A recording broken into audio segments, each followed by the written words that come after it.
एक पेड़ पर लगे छत्ते को राजा सिंह देखते रहता है।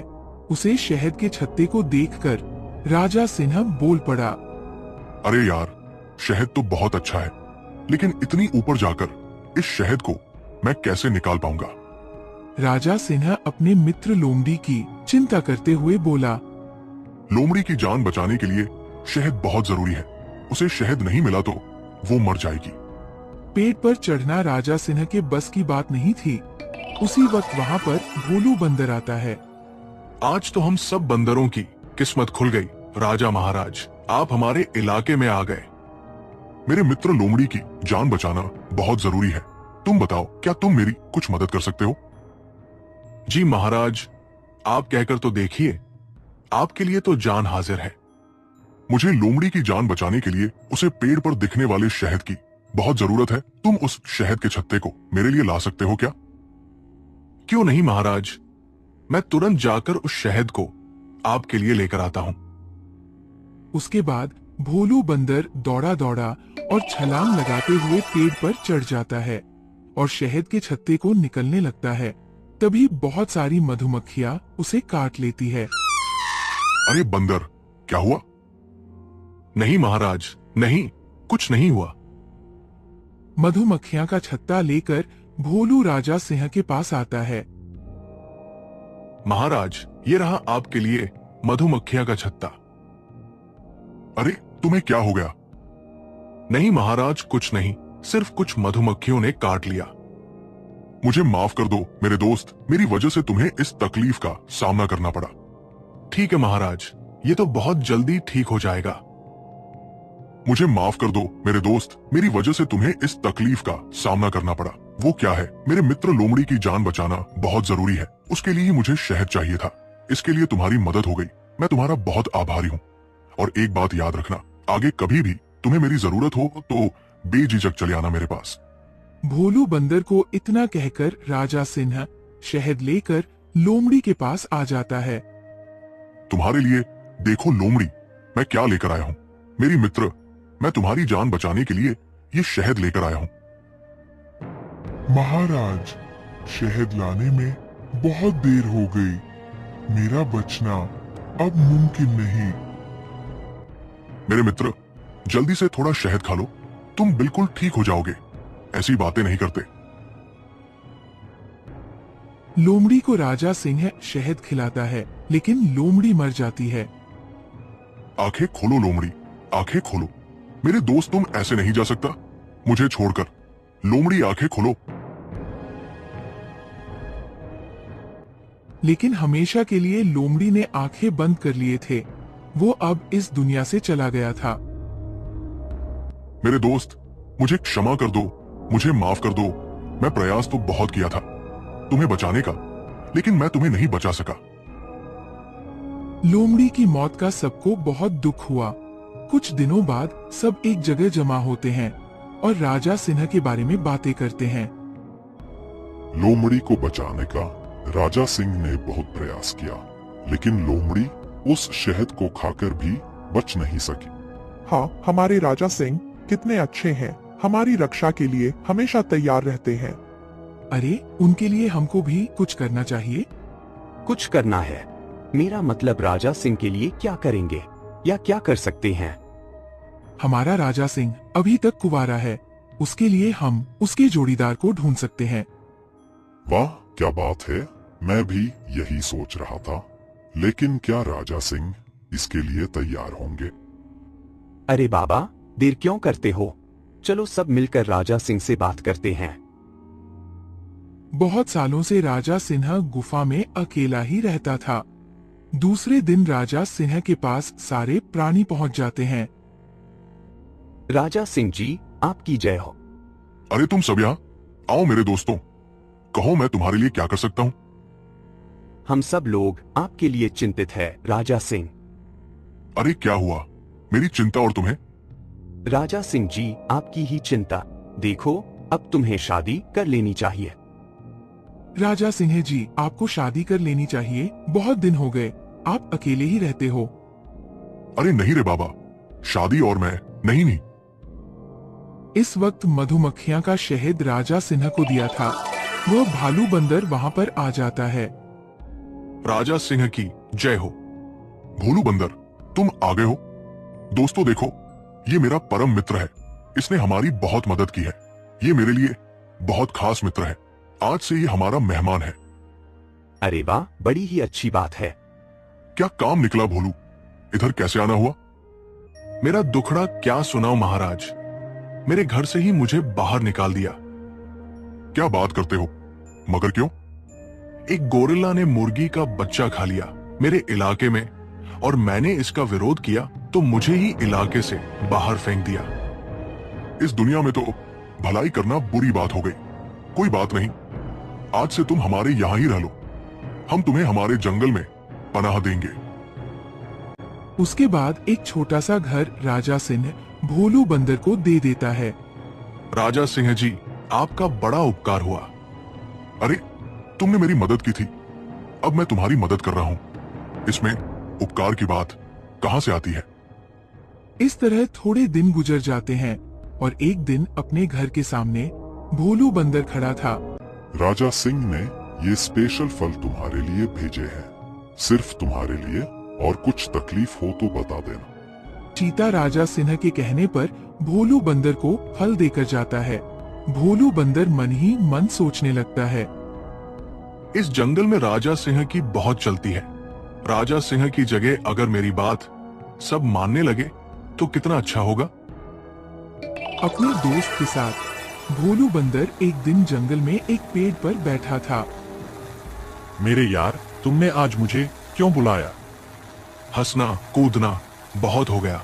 अब इस जंगल पर राज करने की बारी है। अरे मैं मतलब नहीं समझा। और तुम राजा कैसे बनोगे? उस राजा सिंह को मारकर मैं राजा बनूंगा। क्या उस राजा सिंह की मौत? बराबर सुना तुमने। राजा सिंह के मौत के बाद ही मैं राजा बन सकता हूं। तुम मारोगे राजा सिंह को? हम दोनों मिलकर राजा सिंह के मौत का कारण बनेंगे। यानी तू और मैं दोनों मिलकर राजा सिंह को मार देंगे। उसके बाद ही मैं इस जंगल का राजा बनूंगा। मगर यह तो बताओ, हम उसे कैसे मारेंगे? अरे बहुत आसान है। उसके खाने में हम जहर मिला देंगे। मैंने पहले से ही जहर का इंतजाम करके रखा है। तो अच्छा है, तुम्हारी प्लानिंग अच्छी है। दोनों बंदरों की ऐसी बातचीत हो रही थी। उनका राजा सिंह को मारने का ये प्लान पेड़ के नीचे खड़े हिरण ने सुन लिया। राजा सिंह को मारने का प्लान? अच्छा, तो ये दोनों मिलकर राजा सिंह को मारने का प्लान बना रहे हैं। ये बात मुझे राजा सिंह को बतानी ही होगी। वहां से हिरन भागा भागा राजा सिंह के पास आता है। राजा सिंह से कहता है, राजा सिंह जी, आपकी जान को खतरा है। मेरी जान को खतरा? और वो कैसे? मैं तो यहाँ का राजा हूँ। महाराज, वह दूसरा तीसरा कोई नहीं, आपका परम मित्र भोलू बंदर है। अरे, तुम क्या बकबक कर रहे हो? भोलू बंदर ऐसा क्यों करेगा? महाराज, ये सच है। भोलू बंदर और उसका दोस्त मिलकर तुम्हें मारने की प्लानिंग कर रहा है। मगर उसे तो मैंने अपना दोस्त बनाया है। वो मुझे धोखा नहीं दे सकता। तू अपनी बड़बड़ बंद कर और निकल यहाँ से। मैं कसम खाता हूँ, कसम से वह दोनों यही बातें कर रहे थे। मैंने अपने कानों से सुना और आंखों से देखा है। मेरी और भोले की दोस्ती से इस जंगल से बहुत सारे प्राणी चलते हैं। ये बात तो मैं जानता हूँ, इसलिए मैं तुम्हारी बातों पर विश्वास नहीं रख सकता। चल निकल यहाँ से, नहीं तो तुझे ही मैं जिंदा मार दूंगा। हिरनी को डराकर राजा सिंह वहां से भगा देता है। उस वक्त भोलू बंदर वहां पर आता है। अरे भोलू बंदर, तुम इस वक्त यहाँ पर कैसे? राजा जी, मैं तो यूं ही जंगल की सैर कर रहा था। अच्छा, तो ये बात है। अब घर पर आराम करो, जल्दी ही रात होने वाली है। दूसरे दिन बहुत भूख लगी है, चलो कुछ खाकर आता हूँ। शिकार ढूंढते ढूंढते राजा सिन्हा और आगे आगे बढ़ता रहता है। हिरण उसके सामने आ जाता है। महाराज, मैं कसम से बोलता हूँ, भोलू बंदर तुम्हें फल में जहर मिलाकर मारना चाहता है। अरे हिरण, आज दिन भर मुझे कोई शिकार नहीं मिला। मुझे बहुत भूख लगी है। तू यहाँ से चला जा, नहीं तो तुझे ही खा जाऊंगा। महाराज मेरा भरोसा कीजिए, भोला बंदर तुम्हें मारना चाहता है। लगता है तेरी मौत आ जा ही गई है। आज तेरा हिसाब पूरा कर देता हूँ। बड़े गुस्से में राजा सिंह हिरनी पर झटका मार देते हैं। मैं मरने वाली हूँ महाराज, ये मुझे पता है, लेकिन मरते वक्त मैं झूठ नहीं बोलूंगा। ये बात तो सच है, मरने के वक्त कोई भी प्राणी झूठ नहीं बोल सकता। न जाने ये हिरण सच बात कह रहा हो। ऐसा सोचकर राजा सिंह हिरनी को जीवदान देता है। मैं देखता हूँ इस वक्त भोलू बंदर क्या कर रहा है और कहाँ है। भोलू बंदर अपने घर में नहीं था। ये बात जैसे ही राजा सिंह के नजरों में आती है, राजा सिंह सोचता है, इसका मतलब ये तो नहीं कि भोलू बंदर मुझे मारना चाहता है, लेकिन क्यों वो ऐसा करेगा? मेरे साथ उसकी क्या दुश्मनी हो सकती है? एक फल लेकर भोलू बंदर राजा सिंह की तरफ आता है। भोलू, तुम कहाँ गए थे? महाराज, आपके लिए मैं मीठे फल लाने गया था। लगता है ये भोलू बंदर सही मुझे मारना चाहता है। इस फल में जरूर बंदर ने जहर मिलाया होगा। ये बहुत ही मीठा फल है राजा जी, हमारे एरिया में ये बहुत कम मिलता है। इसे खास मैं आपके लिए लाया हूँ, खाकर देखिए राजा जी। चालाक राजा सिंह चतुराई से कहता है, मैं तो फल खाकर देखूंगा, लेकिन पहले तुम खाकर बताओ। नहीं नहीं महाराज, ये तो मैं आपके लिए लाया हूँ। पहले ही मैं पेट भर खा चुका हूँ। नहीं, पहले तुम इस फल को खाओ। तुमने अगर नहीं खाया तो मैं भी नहीं खाऊंगा। तुम जैसा कहते हो महाराज, वैसा ही मैं करूंगा। पहले ये फल मैं खाता हूँ। ऐसा कहकर पहले भोलू फल खाता है, मगर फल में जहर नहीं रहता। उसकी वजह से भोलू को कुछ भी नहीं होता। अरे अरे, भोलू पर शक करने का तो कोई कारण नहीं। उसके बाद उस फल को राजा सिंह खा लेता है। भोलू बंदर मन ही मन सोचता है, राजा सिंह, तुम्हारा भरोसा पाने के लिए ही इस फल में मैंने कोई जहर नहीं मिलाया था, मगर इसके बाद मैं तुम्हें जो फल खिलाऊंगा उसमें जरूर जहर होगा। कुछ महीने बीत जाने के बाद भोलू बंदर राजा सिंह के पास और एक फल लेकर आता है, मगर अब की बार उस फल में जहर मिलाया होता है। राजा सिंह, फिर से आज मैं तुम्हारे लिए और एक मीठा फल लेकर आया हूँ। इतना कहकर राजा सिंह को भोलू बंदर फल देता है। तभी वहाँ पर हिरण आ जाता है। महाराज रुको, इस फल को मुझे खाने दो। अरे, इस फल पर महाराज का अधिकार है, इसे तू नहीं खा सकता। अरे भोलू, ज्यादा भूख तो मुझे लगी है। महाराज कृपालु है, इसलिए ये फल तो मैं ही खाऊंगा। हिरण, तेरी समझ में नहीं आता, ये फल तो महाराज जी के लिए है। तू भाग यहाँ से। भोलू बंदर की ऐसी बातों से राजा सिंह को शक हो जाता है।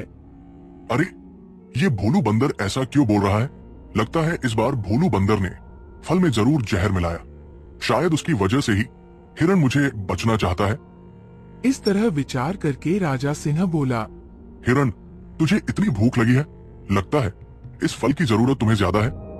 हिरनी को राजा सिंह फल देता है। उस फल को खाने के बाद हिरण की मौत हो जाती है। ऐसी आवाज राजा सिंह की सुनकर सब प्राणी वहाँ पर आ जाते हैं। धोखेबाज भोलू, तुम्हारी पोल खुल गई है। हिरण तुमने दिया हुआ जहर भरा फल खाकर मर गया है। नहीं महाराज, मैंने फल में जहर नहीं मिलाया। ये हिरण जब भी मुझसे मिलता तब यही कहता था कि तू धोखेबाज है। मैंने इसकी बातों पर कभी भरोसा नहीं किया, मगर अब मुझे पक्की बात मालूम हो गई। तू गद्दार और धोखेबाज है। दोस्तों, इस धोखेबाज को रस्सी से बांधकर पेड़ के साथ बांध दो और आग लगा दो। ले जाओ इस गद्दार को मेरे सामने से और इसका जो करना है वो करो।